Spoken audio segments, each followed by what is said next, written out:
Hello दोस्तों, welcome to Arts with Glory. आज हम ब्रिक्स, बीट्स एंड बोन्स का पार्ट 5 करेंगे, जिसका टॉपिक है चान्होदारो। और अगर आपने प्रीवियस पार्ट्स नहीं देखा है तो मैं डिस्क्रिप्शन में लिंक डाल दूंगी, वहां जाकर देख सकते हैं। तो चलिए स्टार्ट करते हैं। चान्होदारो वॉज अ टिनी सेटलमेंट। चान्होदारो बहुत छोटा सा एक सेटलमेंट था। It was exclusively devoted to craft production that included beads making, shell cutting, metal working, weight making. तो ये जो सेटलमेंट था ये पूरा समर्पित था क्राफ्ट प्रोडक्शन पे। यहाँ पे सिर्फ क्राफ्ट प्रोडक्शन होता था, जैसे कि यहाँ पे बीड मेकिंग होता था, सेल कटिंग होता था, मेटल वर्किंग, वेट मेकिंग, ये सब होता था। Bead making is remarkable. विभिन्न तरह के मेटल्स यूज किए गए हैं बीड मेकिंग के लिए, जो उसको असाधारण और प्रीशियस, कीमती बनाता है।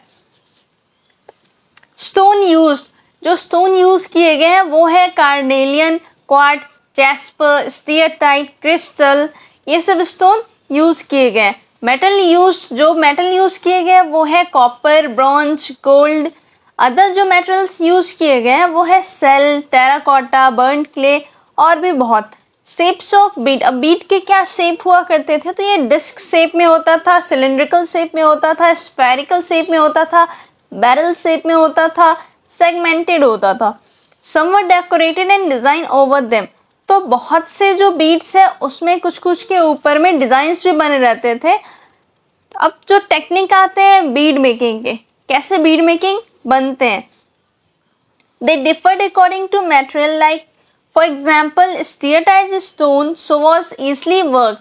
तो ये अलग अलग मटेरियल के ऊपर बेस करता है। जैसे कि स्टीयरटाइट जो होता है वो एक स्टोन है जो कि जिस पे इजीली हम काम कर सकते हैं।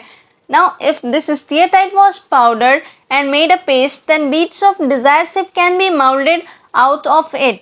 तो अगर हम स्टीयरटाइट को पाउडर बनाएंगे और उसका पेस्ट बनाकर उसके द्वारा बीड्स बनाएंगे, तो बहुत से डिज़ाइन के बीड्स, बहुत से शेप के बीड्स हमारे पास निकल के आएंगे।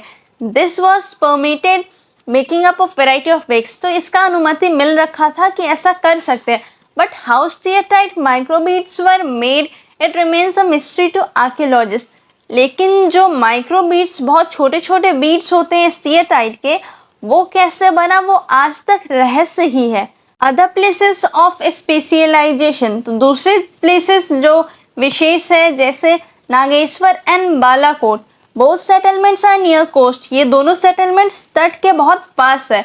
दे were specialised centre for shell objects. ये विशेष है सेल बनाने के लिए और सेल के ऑब्जेक्ट्स बनाने के लिए, जैसे कि बैंगल्स, लेडल्स और भी बहुत। From here these objects were taken to other settlements. यहाँ से जो ये सब ऑब्जेक्ट्स है वो दूसरे सेटलमेंट्स में भी ले जाया करते हैं। Centre of production identify. कैसे जो सेंटर्स है बीड का, सेल का, ये पता चला कि यही जो प्लेस है वो स्पेशलाइज्ड है इनके लिए, डिवोटेड है इन्हीं के लिए। तो to identify centre of craft production, archaeologist look following things.